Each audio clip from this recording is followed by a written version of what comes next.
Svinska storja.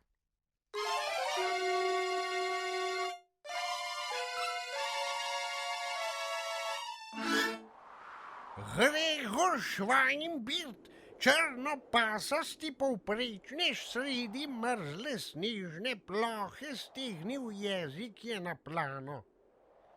Od užitka, da premaga v kruto žejo je spreverjeno ukano, so zaprle se mu svinjsko težke veke.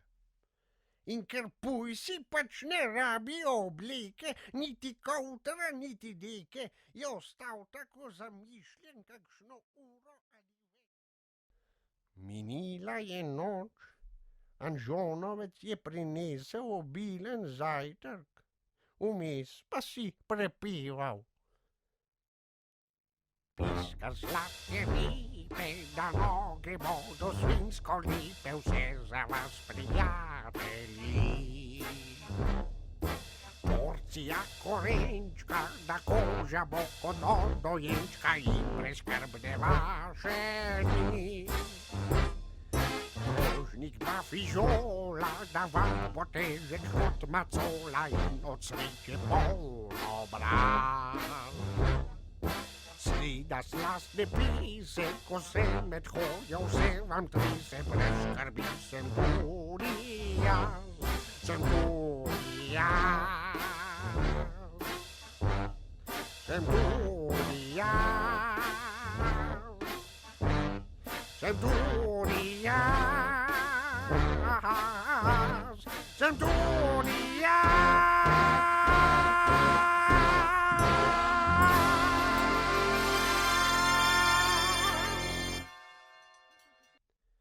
Pujsi so močno slutili, kaj se je zgodilo z Gregorjem, pa so si zapeli.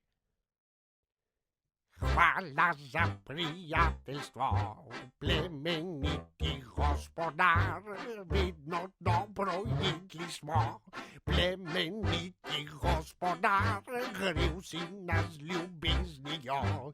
Plemeniti gospodar, a življenje to ni tvoja stvar. Gospodar, gospodar, ti požrešni trapec star, jedel nas ne boš nikdar.